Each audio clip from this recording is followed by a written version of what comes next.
Good morning students.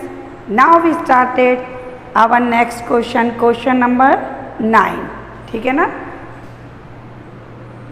अब हम start करने जा रहे हैं क्वेश्चन नंबर 9. क्वेश्चन नंबर 9 है हमारा journalise the following transactions in the book of Vijay.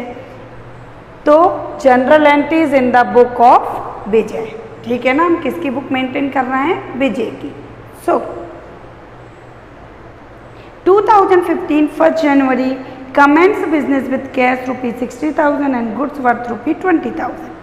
Business start किया है कैश से और गुड्स से. तो हमारी जनरल एंट्री बनी कैश अकाउंट डेबिट और स्टॉक भी है तो stock account debit to capital account. ठीक है ना? 60,000 का हमारे पास कैश है, 20,000 का स्टॉक है, टोटल हमारे पास 80,000 है. ठीक है? Being business started with cash and goods. Business start किया है कैश और गुड्स से. ठीक है? Next goods purchase from Gauri Shankar ₹22,500. यहाँ पर हमने गुड्स परचेज किया है गौरी शंकर से. तो गौरी शंकर जहाँ पे नेम आ जाता है तो हमने आपको पहले भी बताया था कि जब हम जनरल एंट्री प्रिपेयर करते हैं और कहीं पे भी नेम आ जाता है तो हम ये मानते हैं कि मान लीजिए आपने उधार माल खरीदा है, समझ आपने माल खरीदा है और अगर नेम आ गया तो ये मान लिया जाता है कि आपने उधार माल लिया है. उधार माल लिया है तो वहाँ पे नेम आ जाता है. ठीक है ना? तो यहाँ पर देखिए आपने गुड्स परचेज किया तो purchase account debit to Gauri Shankar, मतलब आपने गौरी शंकर से गुड्स परचेज किया है. ठीक है ना? अगर लिखा होता गुड्स परचेज फॉर कैश तो मतलब आपने गुड्स परचेज किया है पर नगद में किया है. तो लिखते परचेज अकाउंट डेबिट टू क्या लिखते कैश. ठीक है? Now next sold goods worth ₹20,000 to Dharmendra a 10% trade discount. अब यहाँ पे भी देखिए कहीं पे कैश वर्ड का यूज़ किया है क्या? नहीं किया. किसको गुड्स सोल्ड किया है? धर्मेंद्र को.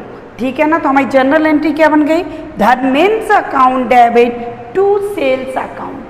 ठीक है ना? गुड्स सोल्ड किया है तो सेल्स अकाउंट. अगर कैश में करते तो cash account debit to sales account. ठीक है? अब यहाँ पर वर्किंग नोट देखिए हमारे पास में 8 जनवरी की एंट्री प्रिपेयर कर रहे हैं.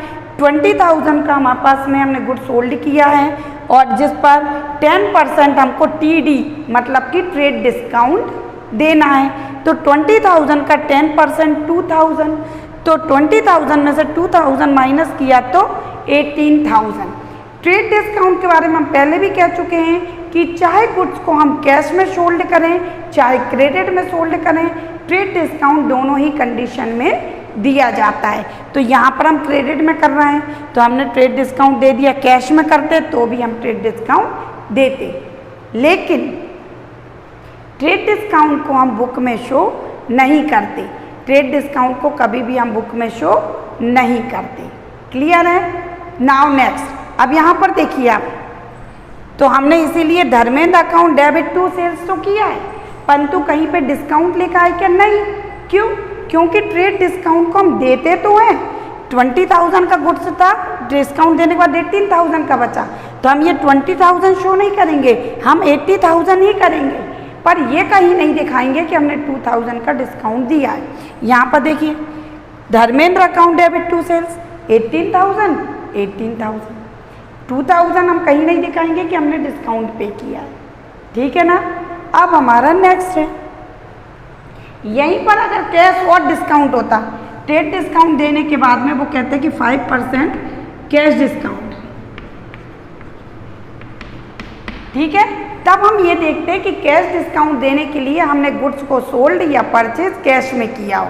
तो यहाँ पे तो धर्मेंद्र नेम है, इसका मतलब तो हमने गुड्स को क्रेडिट में सोल्ड किया है.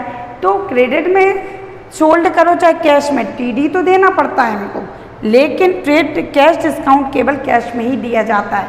तो अगर दिया भी होता तो हम यहाँ पर नहीं लिखते.